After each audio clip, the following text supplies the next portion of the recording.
Bill प्रदेश के एक इलाके गोगुंदा में जो आदिवासी महाजन आक्रोश सभा में पधारे हुए सभी युवा साथियों, माता बहनों और ऐसी समाज के सभी भाइयों को मेरा जय जोहार भीम करता हूं। साथियों, बहुत सारे वक्ताओं ने बातें रख दी है, मैं भी कुछ एक जो बात है वो रखना चाहूंगा। हमारे पूर्व वक्ता राष्ट्रीय सदस्य मांगूदादा ने जो बात रखी उन्हीं की बात को कंटिन्यू करना चाहूंगा मैं कि आज एक बात तो याद दिला दी कि कभी कभी नहीं निकलता है, पर हमें भी वो दिन याद आ गए जिस दिन हम हॉस्टल में पढ़ते थे और कई शाखा में जाकर के यही वाला सैल्यूट मारा करते थे।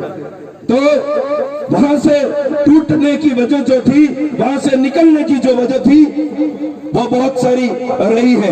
वो बहुत सारे लोग जो आरएसएस के अंदर रहे होंगे उनको पता होगा, पर जब से आदिवासी परिवार की जो विचारधारा आई उससे जुड़ने के बाद में जब आज से पहले हम लोग दूसरों के अंदर कमी निकालने का काम करते थे, वो कमी हमारे समाज के अंदर ढूंढना शुरू किया, तब जाकर के इतना बड़ा आज कारवा खड़ा हो गया। मेरे भाइयों, यहाँ पर एक जो मंच बना है उसके माध्यम से कहना चाहता हूं कि यहाँ पर जो हमारा समुदाय है वो किस तरीके से लड़ाया जा रहा है। भीलू को गरासिया के सामने करके लड़ाया जा रहा है और गरासिया को भीलू के सामने करके लड़ाया जा रहा है। वो क्यों लड़ाया जा रहा है ये चीज आपको सोचनी पड़ेगी मेरे भाइयों। वो इसलिए लड़ाया जा रहा है क्योंकि उनको पता है अगर भील और गरासिया आदिवासी समाज नाम की जो जाजम है, जो मंच है, जो बैनर है, जो झंडा है, उसके नीचे जाकर के बैठ गए उस दिन हमारा सुपड़ा साफ हो जाएगा। उनको ये पता है, पर यह चीज आपको जानने की जरूरत है मेरे भाइयों। यहाँ पर बैठे हुए गरासिया भी है और भील भी है। मैं उनको कहना चाहता हूँ आप आदिवासी परिवार के नाम की जो जाजम है उसके नीचे आकर के बैठिए और उनको गुलाम करिए। वहां से जो आपको इतने दिन तक, इतने सालों तक जो लूट रहा था उसके खिलाफ बिगुल फूके, तब जाकर के आपका जो आपके ऊपर अत्याचार हो रहे हैं, अनगिनत अत्याचार हुए हैं, उसके लिए आप न्याय ले सकोगे मेरे भाइयों। मैं मोटे मोटे तौर पर भाइयों को बात करना चाहूंगा। ये जो लिखा हुआ है उसके ऊपर आदिवासी महाजन आक्रोश गोगुंदा, यहाँ पर गोगुंदा ही नहीं अलग अलग इलाकों से लोग आए हुए हैं। मैं यही इसी बैनर के माध्यम से ये कहना चाहता हूँ कि आदिवासी महाजन आक्रोश बिल प्रदेश होना चाहिए और वो यहाँ पर बैठे हुए लोगों से कहना चाहता हूँ, भाइयों से कहना चाहता हूँ कि आपके अंदर जो आक्रोश है वो ऐसे मरना नहीं चाहिए। वो आक्रोश है उसको इतना तेज करिए अपने अंदर कि आने वाला हमारे पास 3 से 4 महीने रहे हैं, उसके अंदर हमारे आक्रोश को इस तरीके से दिखाना है कि जो व्यक्ति कार्की बाई की हत्या हुई उसके खिलाफ आवाज उठाने में सक्षम होगा, उस आदमी को आपको विधानसभा भेजना है। ये बात आपको तैयारी करनी पड़ेगी मेरे भाइयों। मैं आपसे सवाल पूछना चाहता हूं, आपको यह कहना है कि हम करेंगे या कोई जो आज जिनकी दुकानें खोल रखी है वो लोग करेंगे? आपको तय करना पड़ेगा। मैं सवाल पूछना चाहता हूं कि आपके घर के अंदर जो छोटी बेटी बेटे हैं उनकी शिक्षा की बात कौन करेगा? हम करेंगे तो हाथ खड़ा करके आपको बोलना पड़ेगा। हमारे परिवार के अंदर जो बेटे बेटियां हैं, जो बच्चे हैं, उनकी शिक्षा की बात कौन करेगा मेरे भाइयों? हम करेंगे, ये करके आपको वो करना पड़ेगा। हमारे इलाके के अंदर पढ़े लिखे युवा जो बेरोजगार हैं आज, जो डिग्रियां लेकर के बैठे हुए हैं, उनकी शिक्षा की, उनकी नौकरी पैसे की बात कौन करेगा मेरे भाइयों? आपको करनी पड़ेगी। और हमारे पीछे जो हमारे साथ अनगिनत अत्याचार हो रहे हैं, कैसे अत्याचार? जैसे ये लोग कहते हैं कि ऊपर नीचे का, यहाँ पर ऊंच नीच का भेदभाव है। मैं याद दिलाना चाहता हूँ जिस समय महाराणा प्रताप जैसे आदमी के ऊपर आज आई थी, उस समय हमारे इस इलाके का मूल बीज और मूल मालिक राणा पुंजा भील खड़ा हुआ था। उस समय ये युद्ध हो जाने के बाद में एक जो चिन्ह बना है, जो शायद मेवाड़ का राज चिन्ह कहते हैं ये लोग, एक तरफ तो राणा पुंजा भील खड़ा है और एक तरफ महाराणा प्रताप खड़ा है, उसको पकड़ करके राज चिन्ह को। उससे क्या समझ में आता है मेरे भाइयों?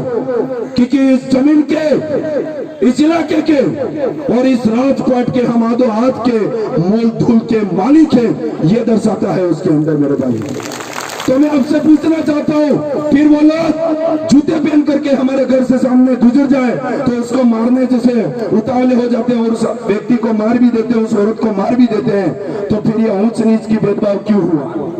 क्योंकि भीलू को गरासिया के सामने ला करके कोई भी बात पे लड़ाने का काम किया है और गरासिया को भीलू के सामने और आदिवासी बनाम आदिवासी करके हमें लड़ाने का काम किया, इसलिए हम कमजोर हो गए हैं मेरे भाइयों। हमें सोचने की जरूरत पड़ेगी। मैं आज आपको ये बात कहना चाहता हूँ कि हमारे ऊपर जो अत्याचार हो रहे हैं, हमारे साथ अनगिनत अत्याचार हो रहे हैं, शोषण हो रहा है, जो पीड़ाएं वेदनाएं हमारे साथ की जा रही है, उसके लिए आवाज कौन उठाएगा मेरे भाइयों? आपको उठाने की जरूरत है। आपके अंदर वो आक्रोश पैदा करने की जरूरत है।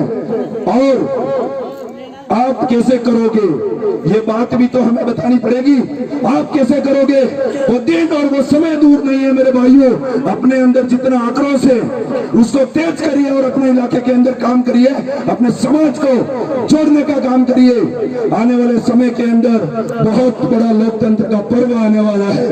उसके ऊपर अगर आपको आक्रोश हो रहा है, अगर आप चाहते हैं कार्तिक बिल को न्याय मिले, अगर आप चाहते हैं कालकी बाई को न्याय मिले, अगर आप चाहते हैं तो पूजा भील जैसी बच्ची के साथ जो दरिंद गई हुई उसको अगर न्याय चाहते हैं तो अपना अंगूठा तैयार रखिए।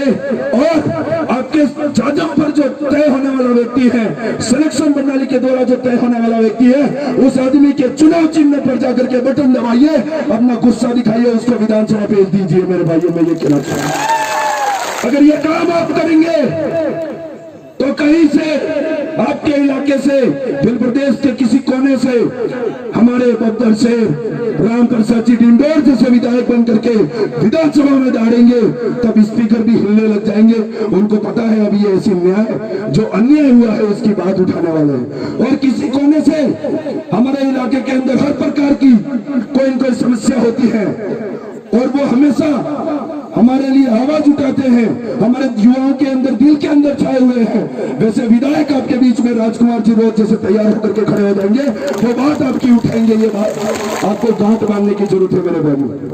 मैं पूछना चाहता हूं आपसे, सवाल खड़ा करके जाना अपने दिमाग के अंदर और हमेशा काम करते रहना। मेरी शिक्षा का और मेरे पढ़े लिखे भाइयों का जो बेरोजगार है और हमारे पुरखों की बचाई हुई जो जमीन है उसके ऊपर हमारा पूर्ण मालिकाना हक कैसे कायम हो और हमारी जल जंगल जमीन कैसे बचे, अगर ये चाहते हो तो अपने समाज में जो तय हुआ व्यक्ति है उसको विधानसभा में भेज देना, उसके लिए दिन रात मेहनत करके विधानसभा भेज देना, वो हमेशा आपकी बात उठाएगा, आवाज उठाएगा। मैं ये कहना चाहता हूं। तो समय भी खत्म हो चुका है, पर एक ही बात फिर से दोहरा रहा हूं कि हमारे यहाँ पर शेरों को, जंगली जानवरों को बचाने के लिए एक बहुत बड़े प्रोजेक्ट का प्लान किया जा रहा है। उसके अंदर कई सारे गांव विस्थापित होने वाले हैं। मैं तो ये कह रहा हूं कि हम तो ऑलरेडी जंगल में रह रहे हैं। अगर आप जंगल को विस्थापित करोगे, अगर उन गांवों को खदेड़ने का काम करोगे, तो हम जो शेर है, जो जंगल में रह रहे हैं, वो कहां जाएंगे बताओ? अगर हमने ठान लिया कोई कबीला छोड़ करके हमें विस्थापित कर रहा है, हमने अगर गोविंदा जैसे बाजारों में आना शुरू कर दिया, तो आपकी पामना पोटली बांध करके, ठामडे ठिकरे बांध करके आपको निकल जाना पड़ेगा। ये भी कह रहे हैं।